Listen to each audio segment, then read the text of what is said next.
Hello, everyone, and welcome to the AI Nation podcast, a podcast that is all about the German AI startup scene.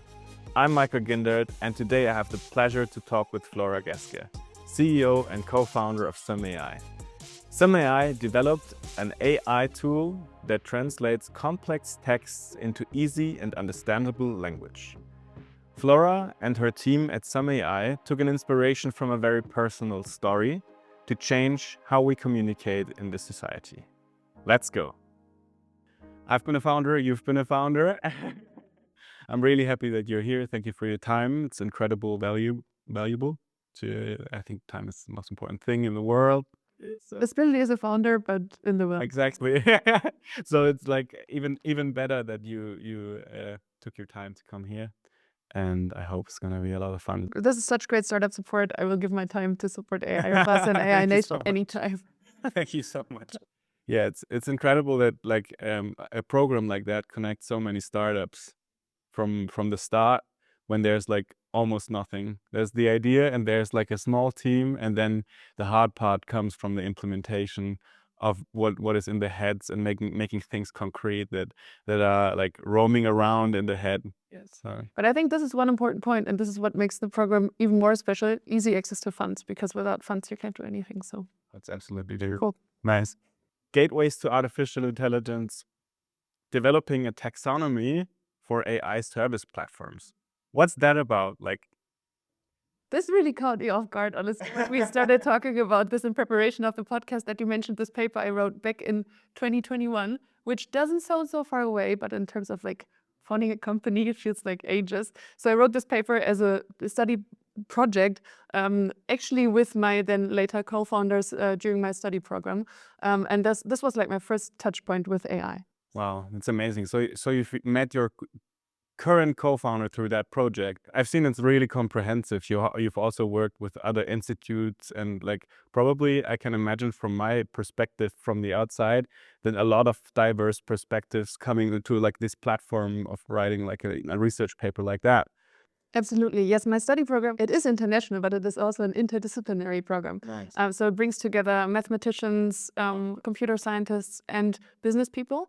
And I didn't know it back then, but it is the perfect melting ground to bring funding teams or founder teams together.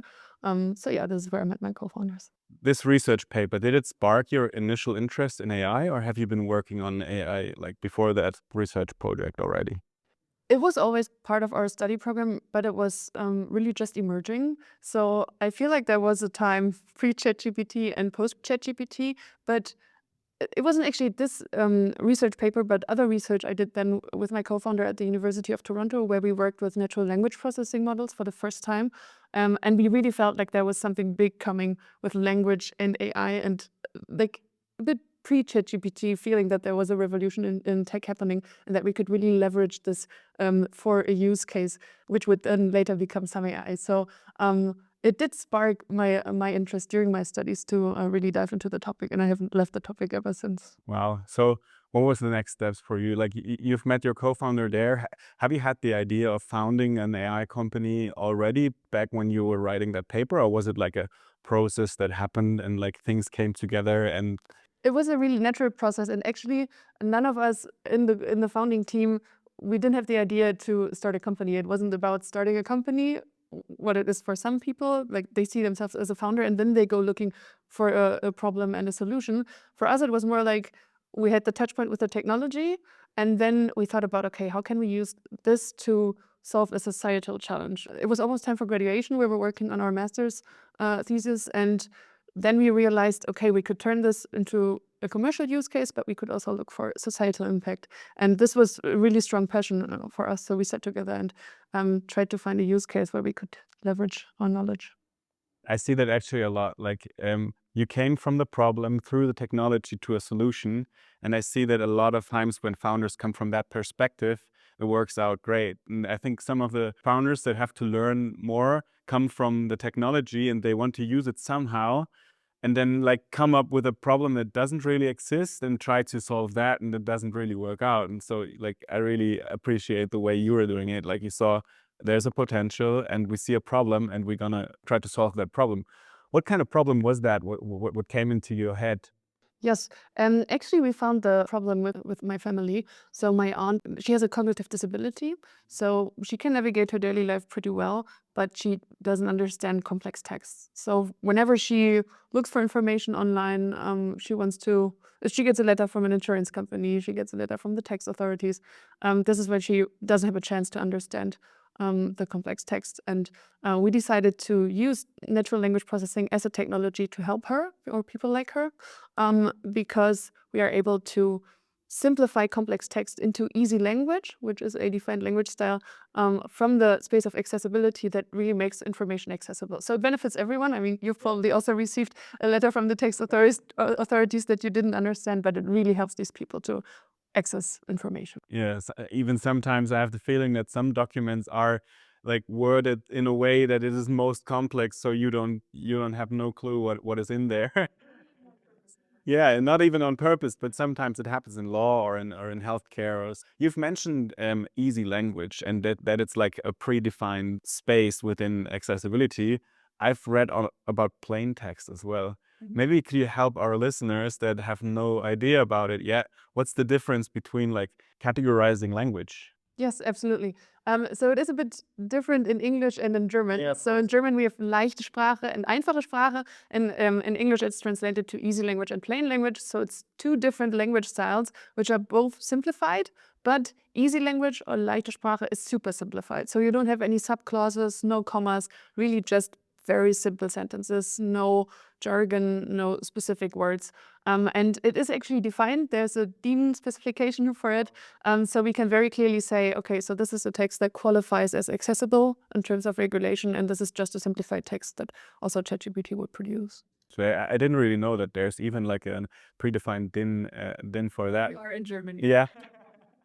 That's amazing. So I think language has a lot implications on society, on everyone. What would you personally say is language to you? Like, for example, to me, language reduces uncertainties. Yes. What do you think is language about? So for me, especially with the use case we are working on, language is really access. So if you think about it, if you're able to access information, you're able to get an education, you're able to find a job, you're able to find housing, to find support. So whenever you want to access all these things, you have to deal with language, you have to deal with written documents. So the fact that language can be made accessible is crucial to just being part of society and getting support and getting opportunity. And especially in times of with elections coming up, in times of also political uncertainties, it's really important that we get information out there and that we include everyone in our societal thought process. Because that's where language actually is the barrier. Because then we can have a society that is really inclusive for everyone. So it is the key. Improving inclusivity, accessibility, it's like a ripple effect into all other dimensions of society because it makes like a lot of things a lot of more easier for the people who don't have access to those kind of areas. Yes, and if you think about it, populists work a lot with very easy phrases, but they don't make the complicated real world easy, they just make up stuff. So the work on making our complicated realities easy for everyone to understand so that we know the impact of climate change, that we know the impact of all the complicated things that surround us is so crucial so that populists don't get all the votes, but the people that really want to challenge our problems as society. So I think it's even, especially at this time, really important what we do. I think when like large language models were becoming really popular, I think explain it to a 5-year-old was one of the most important, most used sentences when interacting with these models. I think it's really beautiful to see how like your personal story was shaping new innovation. Because of our conversation, I was researching a little bit like when it happened as well. Like for example, the development of duct tape. Did you know that like it's also a personal story? It was a mother and her 2 sons were in the military, and she saw that the ammunition crates were taped with paper tape. She thought that's really, really dangerous. And that's why she developed duct tape. So it was like a story out of love. I didn't even know that. Like it's crazy how personal commitment can make such a huge difference, right? Yes, and I think we will talk about like the personal challenges of funding a company later, but having the passion really drives you even when it gets really hard. So just to maybe clarify this from the beginning. So we had knowledge about the potential of the tech, but we probably wouldn't have done anything with it if we wouldn't have found a problem that we were so passionate about that we said, okay, let's really start a company. We knew nothing about starting a company right out of university, but it was worth to take the risk and to put in the work because we were so passionate and still are about solving this problem. Maybe just if you want, like, can you run us through the process of, like, you identified the problem, you saw the technology could help that, and then there must have been some kind of vision that was like shooting into your head. Like, from that vision, what happened from there? Yeah, we actually, I was living in Nuremberg at that time, and I invited my two later co-founders and said, okay, let's sit down for a weekend and really see what we can do with this. And we actually sat down and coded the first prototype because we all had learned some coding more or less in university. My co-founder is a computer scientist, obviously as the strongest one, but we all sat down together and started also creating some data in order to train the first prototype. And it was really hands-on and just diving into technology to see, can this be done? And then we quickly had a proof point to say, okay, if we just find enough data, create enough data in order to fine-tune our first own model, this can really be something that can be done with natural language processing at this point in time. Maybe you can wrap up that for the listeners and the people who are watching. What exactly is SUMM AI, your startup, now working on? Yes, so we have built the Google Translate for easy language. So you can input any complicated text and then receive an easy version in easy language. So following the specifications of this DIN format, the tool is used by public sector institutions and by companies who have regulations to offer accessible information and who can use our tool to make this much faster and much cheaper. And it is not just text. We have moved on to also generate images that help understand the content, because this is also part of easy language. So having a text paragraph and then having a little illustration, again with a defined style, which helps the reader to understand the content. So we provide an end-to-end pipeline to produce this accessible format. I've just recently read an article about exactly that the combination of text and the visual is being like processed by the brain the easiest. Absolutely, and also to set the context right. So I like to make an example, actually in German. I'm now realizing if you talk about a bank, in German it can mean either something to sit on or something to withdraw money from. So if you have a little image that is clearly something to sit on, you're like, okay, so I know what this is about. And so it's really powerful. You've mentioned that you were training the models, like especially in that times with we have GPTs, we have new DeepSeek models. I think it's important for our listeners and people who watch the podcast to differentiate that you have your own models, because that's something quite different than calling an API and getting a response. Absolutely, yes. How did you start? Do you think about like using third-party options, or did you right from the beginning say, okay, for that specific use case, we need a specific AI system? We quickly realized that the latter is was in fact the most promising approach, because what we want to do is to change the level of abstraction of a text. We don't want a model to make up stuff, so like to come up with additional information. That's not what our customers want, and we also don't want it to leave anything out, because an AI model shouldn't decide what is important in a text and what is not.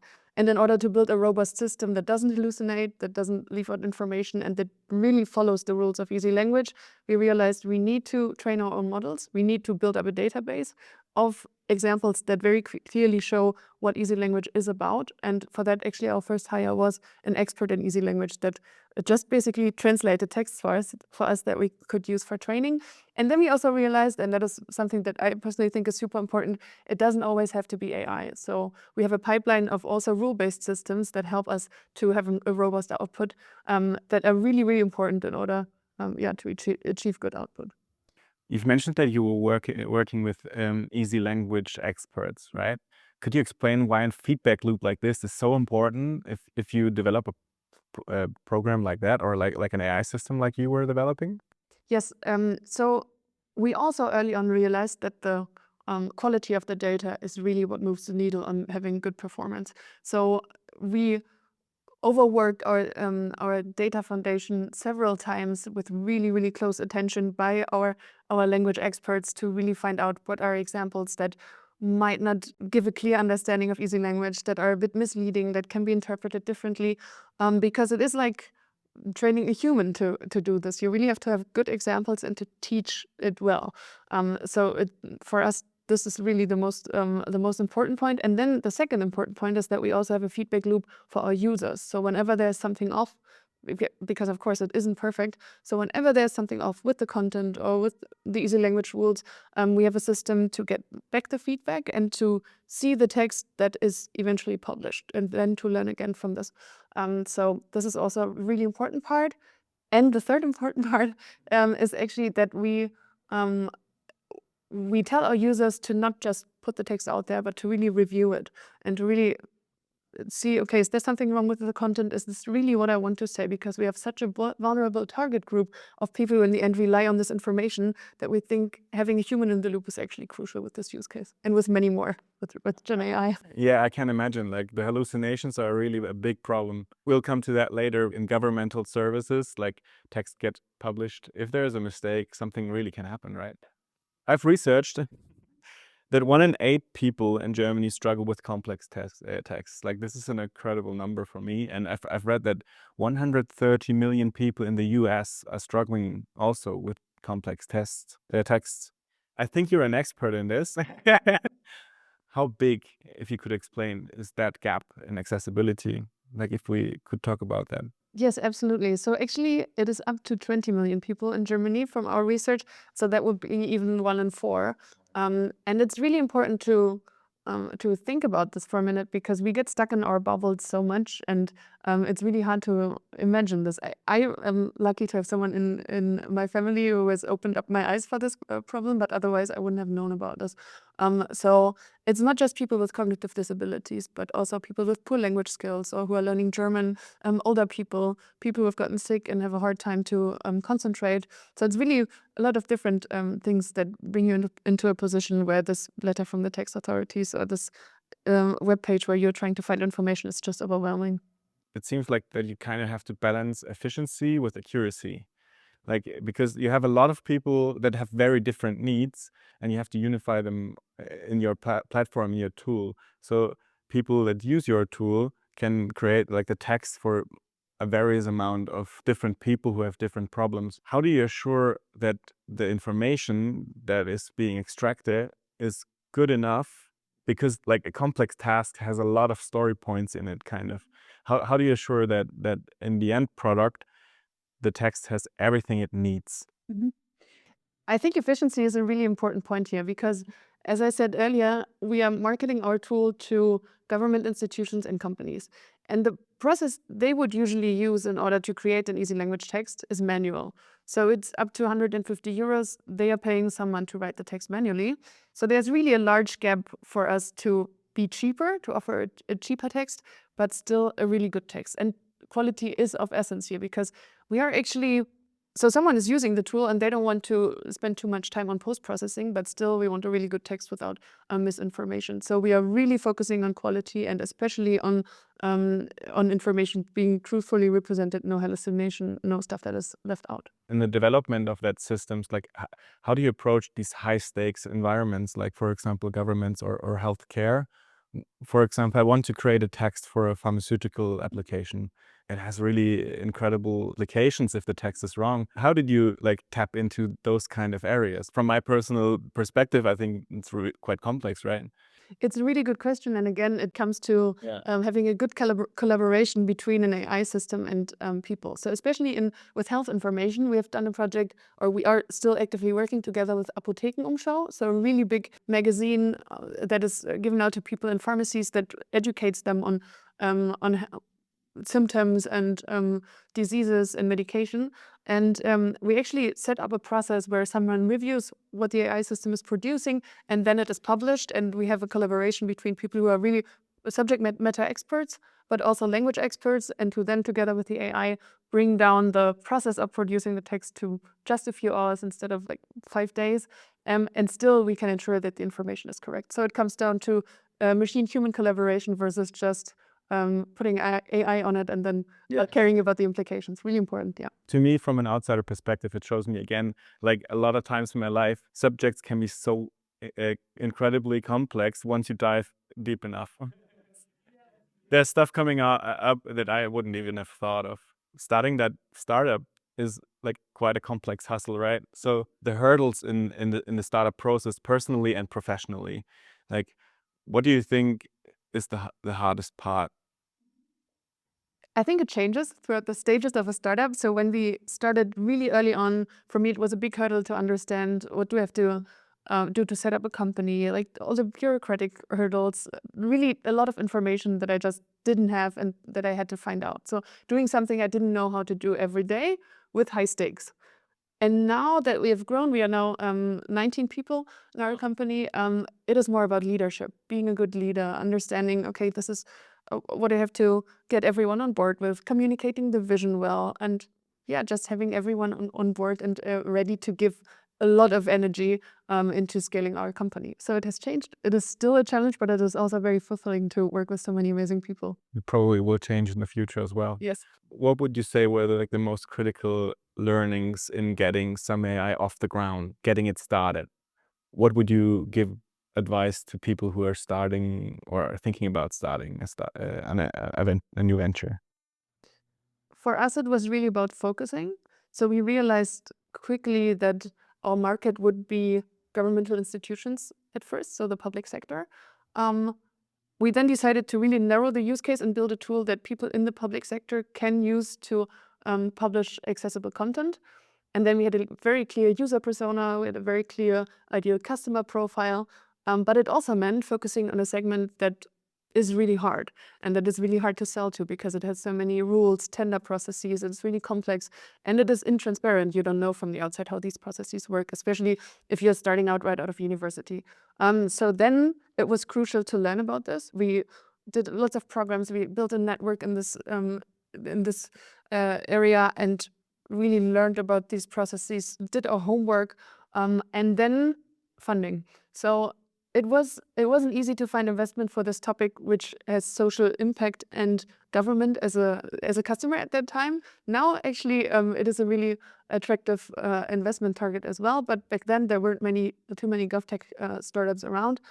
So we started out with our own revenues. We built our own traction. We actually found great startup programs that also supported us financially.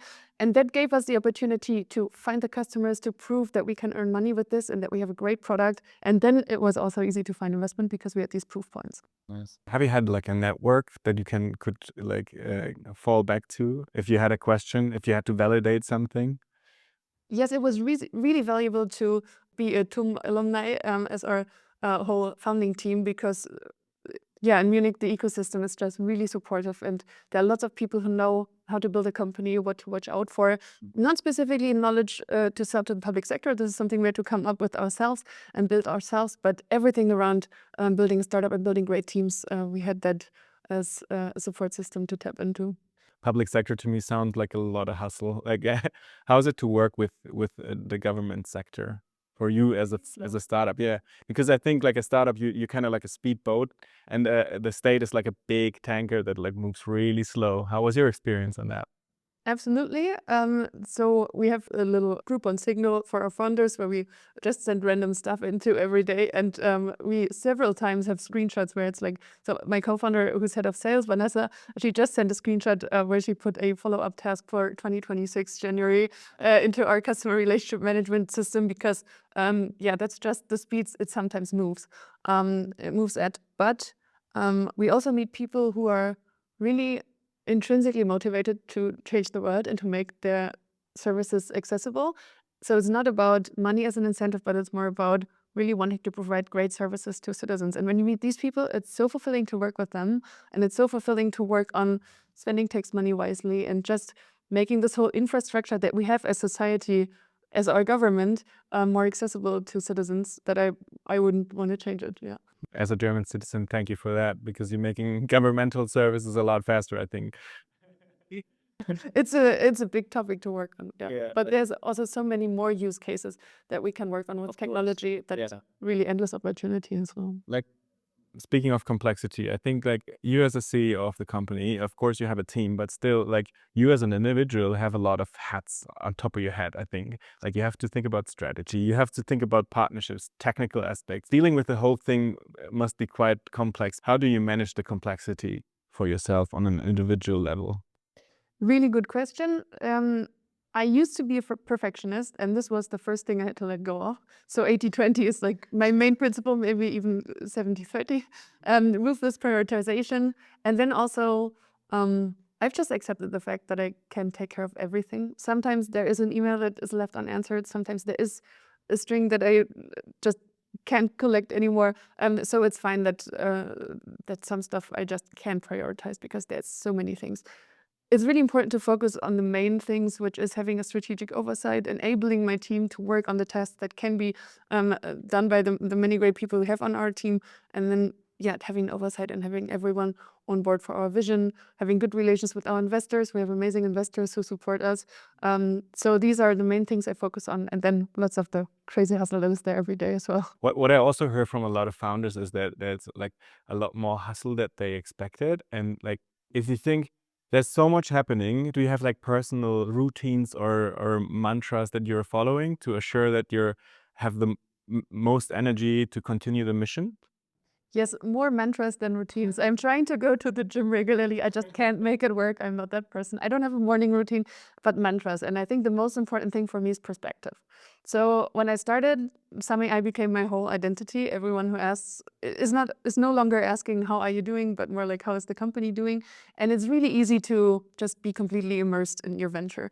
And the most important learning for me is perspective in terms of I'm currently my company, but this might change. If the company fails, it's totally fine. I will find something great to work on that comes after SUMM AI, if so.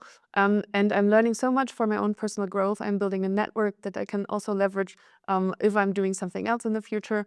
And this is something, accepting this and coming to this realization has helped me to just also not be worry too much about a detail that is not going well, because this roller coaster of things going well and things going really, really badly can otherwise wear you out a lot. And I get lots of energy from talking to other founders, from networking, and then not just focusing on like, okay, what is this doing for SUMM AI, but also just having conversations and thinking about things that are bigger than just my company.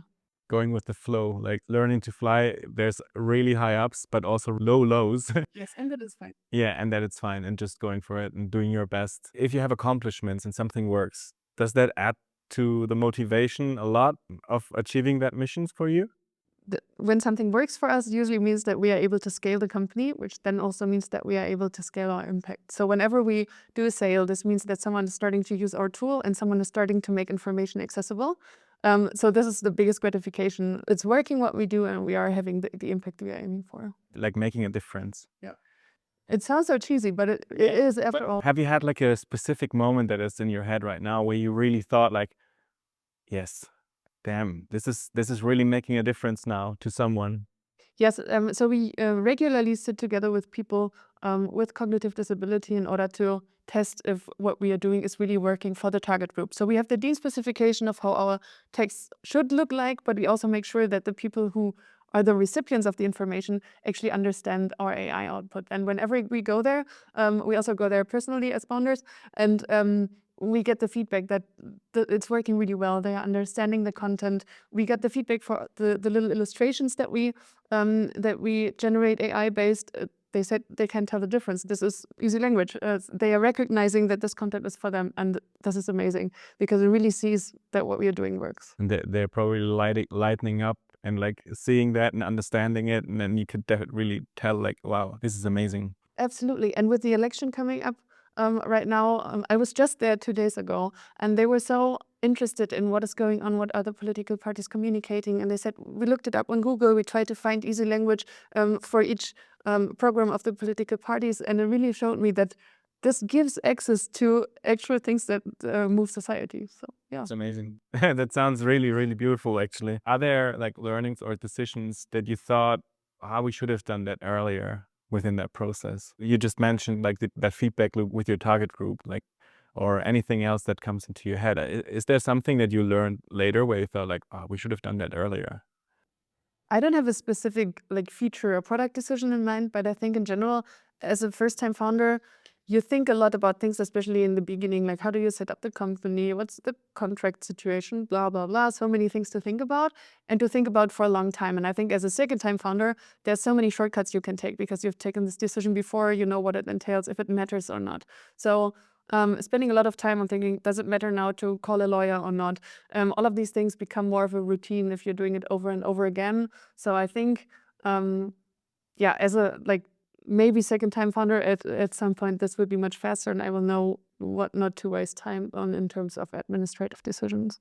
Kind of like prioritizing early and learn how to spot like the most important aspects and fix them as the first thing, and don't get hung up in the details, just like you said before, like the 80-20, 70-30. But it is a necessary learning curve because I think I've gotten lots of great advice from our network and from mentors, and I've taken lots of this advice, but also some stuff you just have to learn for yourself. Otherwise, you will just think, keep talking. But then what you will realize the moment you said, okay, this is what they meant. There's something about that, right? Like also back then when parents telling you like, don't do that, it's not good. And then you still have to do it before you learn it somehow. There's something about that in human nature. Yeah. And then as you grow up, you watch yourself becoming your person. Exactly, kind of like that, yeah. That's so it's interesting. You've mentioned like especially like the political process at the moment. We're just shortly before elections, but that raises the question for AI ethics into my head. Like, so what's your approach at SUMM AI about AI ethics? With like from all of the discussions about AI, we know training data can be biased, AI models can be biased. The society is like in a place where no one really, or where a lot of people don't really take the word for granted that they read, and they are really critical and skeptic about information. What is your approach in that with SUMM AI? Do you think that turning text into a more simpler form, would society benefit from that? Absolutely. And I think our main guiding principle is human in the loop. So we strongly believe in having a human review any AI output before it is published to the public, and especially to vulnerable groups. And this is something where we also think in the future we still have a long way to go until we can trust the performance of an AI model, if at all, so that stuff can just be published right away. And the next thing is training data. We review our training data and have reviewed in the past, especially for biases, especially for things where we feel society is not represented in an inclusive way. And this has to be done. This is just homework that everyone needs to be doing.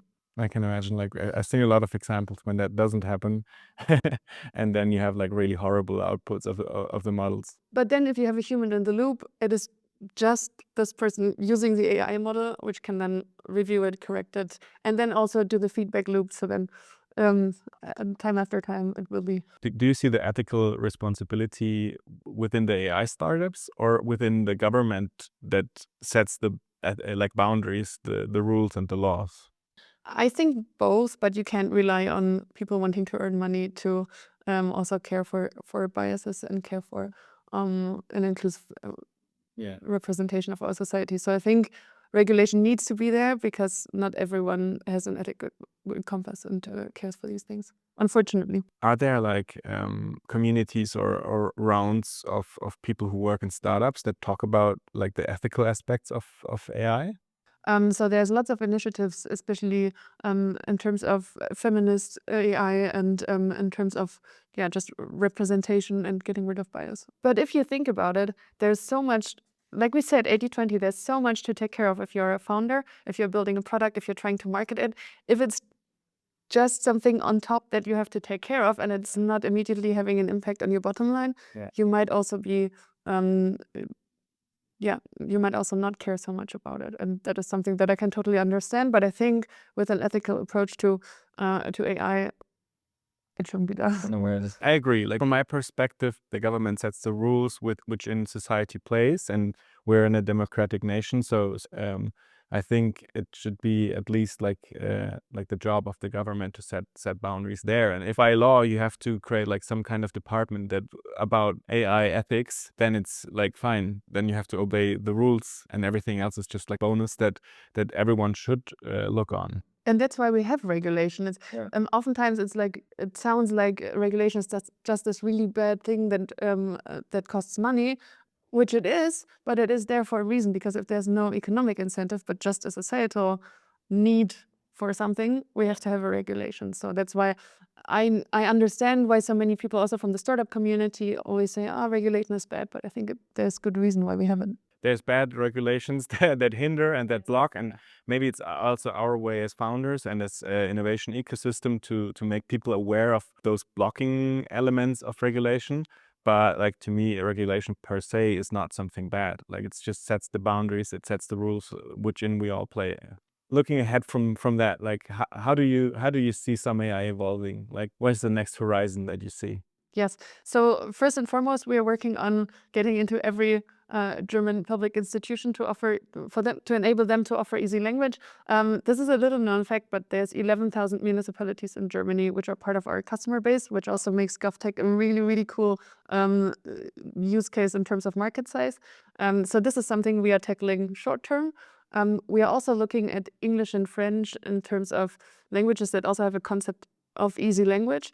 So we have developed a technical solution for these languages, but of course there's potential to market these abroad.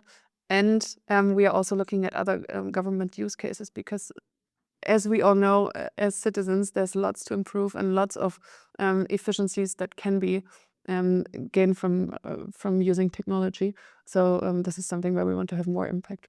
If you watch movies, that people watch the movies with the subtitles on. Couldn't there be like a world where you have subtitles in easy language as well? Absolutely, yeah. From a technical perspective, it's absolutely possible, yeah. That's interesting. Maybe it happens like that. You know what my vision is? I would love for our tool to have no need anymore, because people learn that there's no need for making things unnecessarily complex. So lots of times when people use our tool, they also question like, why did I write this so complicated in the first place? And if we have more and more and more of these learning effects, maybe in the end, we will just communicate clearly and we don't need easy language anymore. That would be really cool. That's true. Have you had any experience in that direction? Like, I know that Steve Jobs, for example, at Apple, he was like a person that loved simple words, simple sentences, simple marketing slogans, stuff like that. Have you had any experience on economic part of that area of easy language, that easy language helps companies to market their products more efficiently, better? Yes, actually SEO. So SEO is also something which really gets better with easy text. So this is just a nice benefit of offering easy language. But also on like the economic factor, we've had several use cases where we work on internal communications. So it has nothing to do with like regulations. It's more about how can you communicate with your employees easily. And we've done a big case with Deutsche Bahn, so with the main railway provider in Germany, on train maintenance and train cleaning, and on how the working steps are communicated. And there are people working there who don't speak much German and who can't read German, or just very little. And it has helped them tremendously to understand what they are working on once the documents were translated into easy language. So there is a big economic factor here as well. It makes a lot of sense, actually. It reduces boundaries that are unnecessary. Yeah, and again, it's really important that the tool works robustly, it doesn't make up information. So having a specialized tool that gives robust output far outperforms any large language models which can simplify text, but where you're always not 100% sure if you can rely on the output. Sometimes people say that like AI will replace some kind of jobs, like translators, for example. What do you think? Like, we've talked a lot about human in the loop. What is your personal opinion on AI and jobs? So especially for our case, we have seen that with the few translators that are working on turning complicated text into easy language, they charge a lot of money and they have waiting times of up to 3 months to work on text. And then we have cities like Hamburg, our first big customer, who want to put out lots of also information that needs to be up to date. They want to publish it. So for example, there's ice on lakes, but don't go on there. It hasn't been cold enough for long. You might break in and drown. And this is something that you can put out in 3 months. It will be spring and the information will not be relevant anymore. So we are actually seeing right now more of a situation where we create a bigger cake for everyone to have a slice of. So translators still are working on the documents where it's really important that a human looks at them. It's really important that the information is super correct and everything is perfect.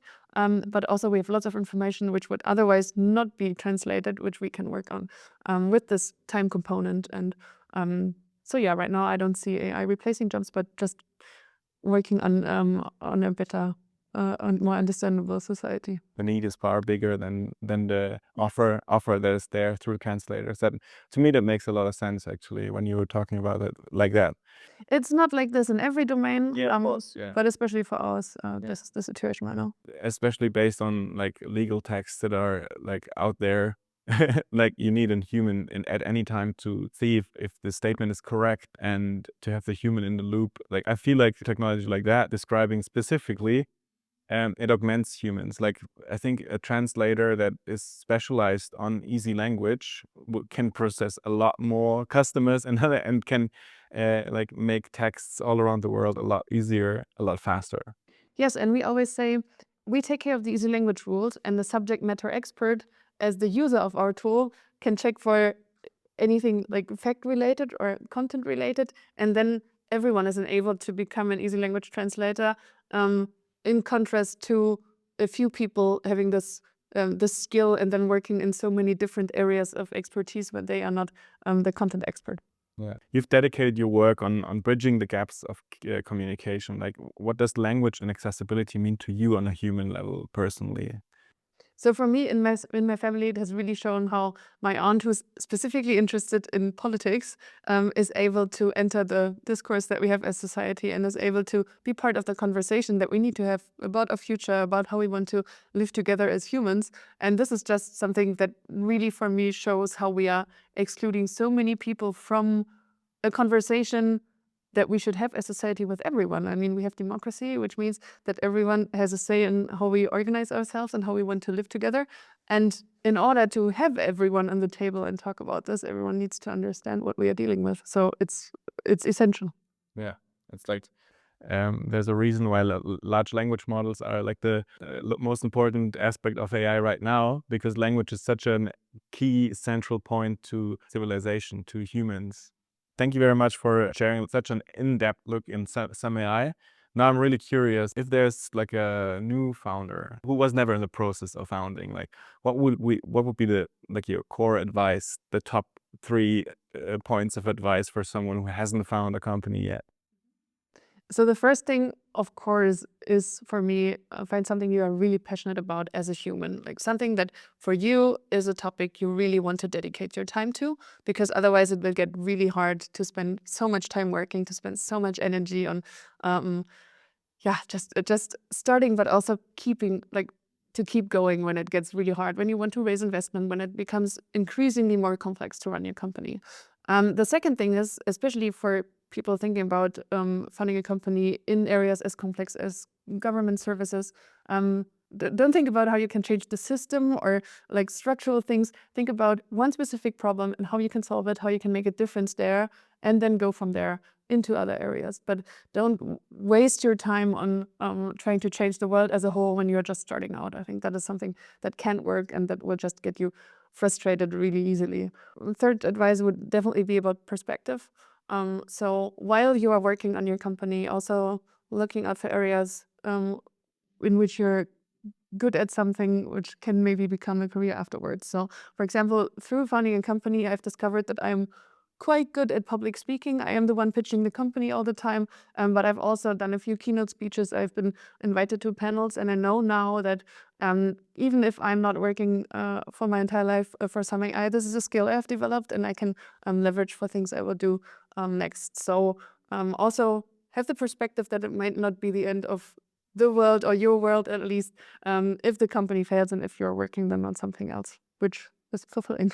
So having like a vision in your head, starting with the steps really small, validating them and moving from there towards the goal, towards the big horizon that you're thinking of. Is that kind of what you were saying? Yeah, and not neglecting yourself as a person, but also thinking about who am I if the company is not there, and working on developing that so that you do know that even if it gets hard, you have something to fall back on.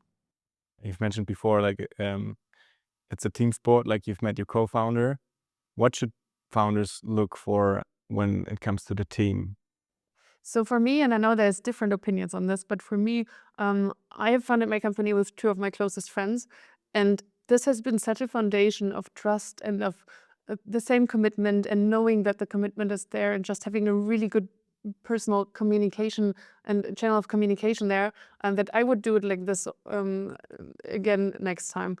So I know that there's lots of people looking for co-founders at events, and like trying to find them from outside of their network. And I would strongly recommend to look for people whom you can trust on a personal level first, because it will be tough. There will be nights you're working together, and you really have to know that these other people you are getting together with want the same thing, have the same commitment, and you're not left alone then at night and working, and everyone else is, I don't know, sleeping or out there partying. So you really want to have a tight-knit group of people who wants the same thing. Maybe also like common values. Yes. What would you say are like the core values that you portray for your team? We actually have 6. Let's see how many I can come up with. Maybe that's a bit too much, or too many. But so problem solving, always be part of the solution, not be part of the problem. Always focus on okay, how can we solve this if there is a problem? We do have the core value social, because we want to be supportive. We have a social product after all, and we really want to make a difference with impact. But we also want to be social and supportive within our team. These are the 2 main. And then we have enthusiastic, because being passionate and being enthusiastic is really contagious, and it is contagious for customers, for everyone working with us, and we just want to have a positive experience, because after all, this is our lifetime we are spending on this, and we want to spend it in a nice and positive way. Of course, you've mentioned trust. What is trust for you if you'd had to describe it? Just not worrying about someone like not working in the same direction as me, when I was starting out with my co-founders working on SUMM AI, it was still COVID times. We were working fully remotely, so I had to trust that they would also sit in front of their computers working on this equally, with the same commitment, and me not questioning that, and just knowing that they are there. This was our main level of trust. Yes. Oh, yeah. That's really good. Such a good answer. Would you say trust is earned or given? I think trust is given until it is stripped away because people have proven otherwise. But it depends on who you are as a person. I like to think that people are good and they have a positive impression of them until they prove otherwise. And it's the same with trust. Being optimistic. I think that's the only way we could go around the world, actually. Some people would say otherwise. Absolutely. But they are potentially not entrepreneurs. Yeah, maybe. Yeah, that's true.